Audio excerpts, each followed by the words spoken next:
In the 1930s and 40s, a Swiss animal behaviorist named Rudolf Schenkel conducted some studies with captive wolves. He concluded that, in a pack, wolves fight to gain dominance and the winner is the alpha wolf.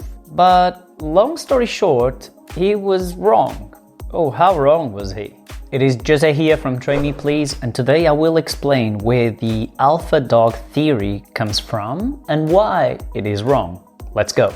These ideas that I just mentioned from those early studies were incorrectly extrapolated to wild wolf behavior and later to domestic dogs. According to these interpretations of behavior at the time, wolves would be in constant competition and motivated to fight for higher rank in the hierarchy. The heavy aggression from the alpha male and female kept the other members of the group in check. Later, an American biologist named David Meek used these ideas from the 30s and 40s to write a book named The Wolf: Ecology and Behavior of an Endangered Species, which was published in 1970. This book, which became wildly popular, reaffirmed the whole dominance-based hierarchy idea with an alpha male and female at the top and constant aggression in order to keep everyone in check. The dog training world grabbed this idea and just ran with it. Dog trainers used the reasoning that dogs are descendants from wolves, and thus, because wolves live in hierarchical packs with an aggressive alpha male ruling over everybody else, the same must apply to dogs. Thus, the popular conclusion at the time was that humans need to dominate their pet dogs so that they behave.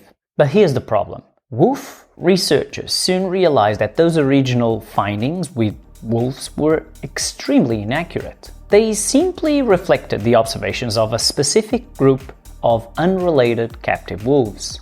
In the wild, the vast majority of wolf packs had a completely different arrangement, and researchers were seeing something very different. Most families simply consisted of a breeding pair and juvenile wolves that had been born in the last 3 years. As the offspring matures, they naturally disperse from the group, and the only long-term members of the pack are the breeding pair. Wolves living in this arrangement are incredibly less likely to have the constant fights that the original studies reported. With all that said, you know what would be really interesting to do here? To hear straight from Dr. David Meek himself. The term alpha isn't really accurate when describing most of the leaders of wolf packs because the term implies that the wolves fought and competed strongly to get to the top of the pack.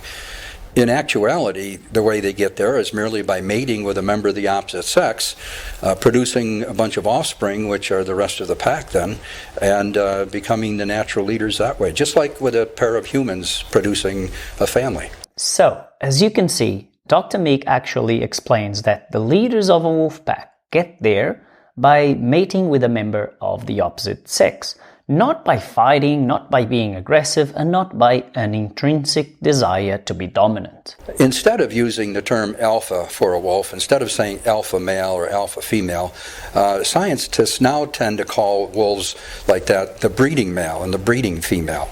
And or you can call them the mother wolf and the father wolf. There's really nothing wrong with that.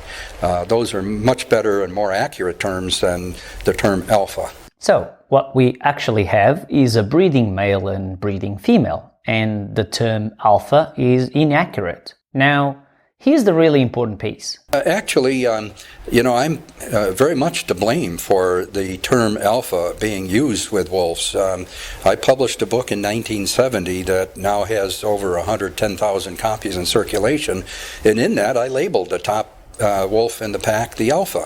And I did that because at that time that's all that science knew. But we've learned a lot. That book was published in 1970, and in the 35 years since that time, we've learned an awful lot. One of the things we've learned is that the term alpha is really incorrect when applied to most wolf pack leaders. Did you get that? Something published in 1970 created the whole concept of the alpha leader. It's been 53 years since then. We now know better, and I thank Dr. Meek for admitting that that piece of knowledge was incorrect and needed updating. Those original ideas do not apply to wolves, let alone dogs, which are obviously not wolves. To complete the picture here, let me read you a statement from David Meek. Quote, "The concept of the alpha wolf is well ingrained in the popular wolf literature, at least partly because of my book, The Wolf, Ecology and Behavior of an Endangered Species," written in 1968, published in 1970, republished in paperback in 1981, and currently still in print despite my numerous pleas to the publisher to stop publishing it. Although most of the book's info is still accurate, much is outdated. We have learned more about wolves in the last 40 years than in all of the previous history." End quote. So, we have the person that was at the origin of spreading the idea of the alpha leader for wolves, and by osmosis to dogs, completely debunking that idea. I hope this is helpful information, that it helps clarify why a dominance-based relationship is not needed or recommended with your dog. I have a further twist to this story that you are probably not expecting coming up in just a second, but first, could you quickly hit the like button under the video? Here's an interesting photo as a thanks.